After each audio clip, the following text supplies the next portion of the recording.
예, 부지사님이 전달해달라고 하신 메시지가 있어가지고요. 우선 메시지부터 전달해드리겠습니다. 이재명 대통령 시대를 활짝 연 국민 여러분의 헌신에 경의를 표합니다.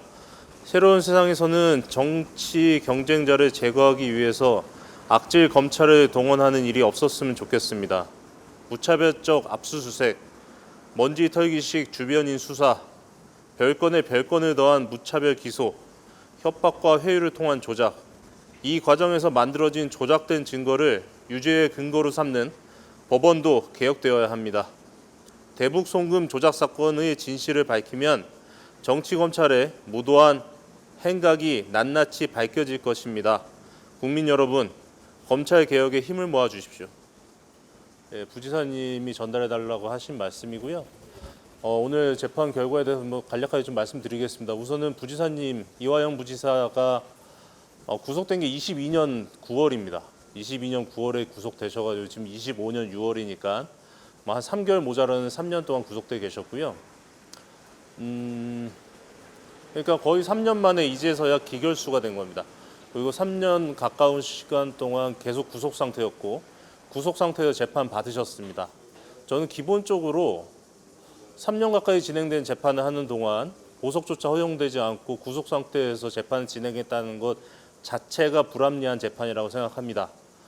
기본적으로 검찰은 이 사건을 준비하면서 수십 명, 수백 명을 소환을 했고 특히 경기도 공무원들 같은 경우는 일하고 있는 공무원을 불러다가 구속하겠다, 수사하겠다 협박하면서 진술까지 받아냈고 수백 건의 압수수색을 진행했습니다. 사실상 대한민국 검찰 전체가 동원되다시피 해서 수사를 했고 그럼에도 불구하고 피고인에 대해서는 3년 동안 가둬놓고 철저하게 방어권을 제한하면서 재판을 했습니다. 이것만 가지고서도 이 재판이 공정한 재판이 아니라고 말씀드릴 수 있을 것 같습니다. 여기다 한 가지 더 말씀드리면 지금 정작 구속돼서 재판받아야 할 사람들은 다 나와서 돌아다니면서 자신의 방어권 충분히 다 보장받으면서 재판받고 있지 않습니까? 윤석열도 그렇고 김건희도 그렇고 정작 구속돼야 할 사람이 누군지 모르겠습니다. 그런데 이렇게 검찰권을 동원해가지고 다 조작 수사를 해서 억울하게 재판받는 사람은 3년 동안 갇힌 상태에서 철저하게 그 방어권이 제한된 상태에서 재판을 받았습니다. 심지어 변호하고 있는 변호인을 데려다가 수사하고 압수수색하고 기소까지 한 게 검찰입니다. 이것만 가지고서도 이 재판이 결코 공정하지 않다라는 충분한 근거가 된다고 말씀드릴 수 있고요. 제가 방금 전에 조작된 수사라고 말씀드렸는데 조작된 수사라는 것에 대한 입증할 수 있는 수많은 증거들이 있습니다.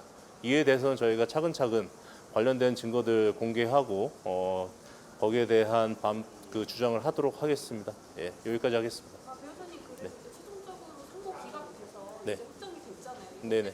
받아들일 수 없다.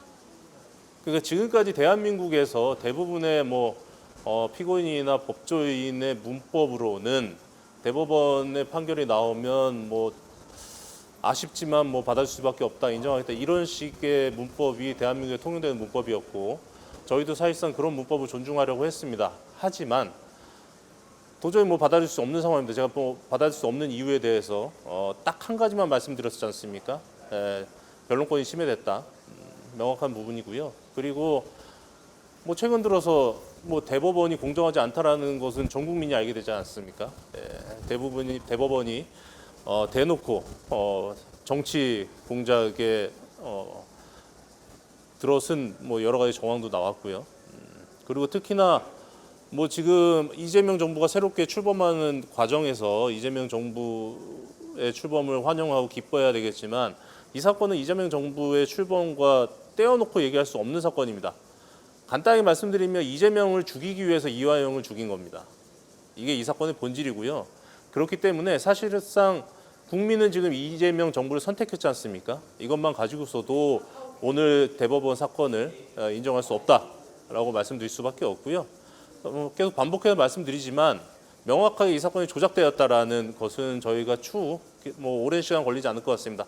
추후 관련된 증거를 통해서 공개하고 언론인 여러분들께 말씀드리겠습니다.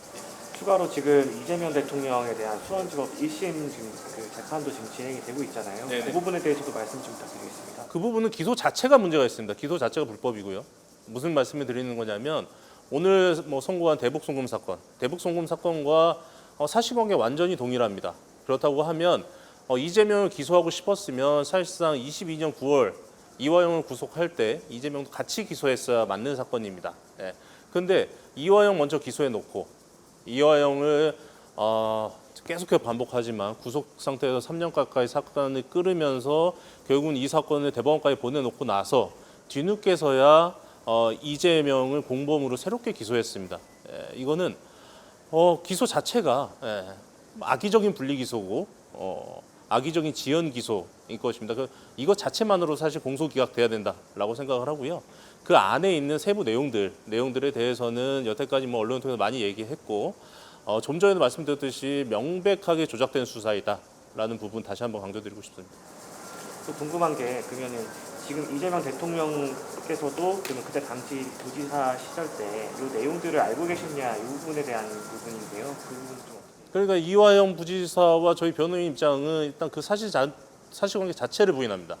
사실 자체를 부인하고 최근에 그러니까 지금 말씀하신 1심 사건의 직전 공판 준비 기일에서 검찰이 사실상 그 부분에 대해서는 거의 자백하다는 수준의 발언을 했습니다. 그러니까 그러니까 저희는 이화영이 개입됐다라는 것도 부인하지만 100번 양보해서 이화영이 개입됐다라고 하더라도 거기에 대해서 이재명이 보고를 받았냐, 승인 받았냐라는 그 재판장의 성명 요청에 검찰이 사실상 그것은 저희의 판단이다라는 의견을 밝혔고요.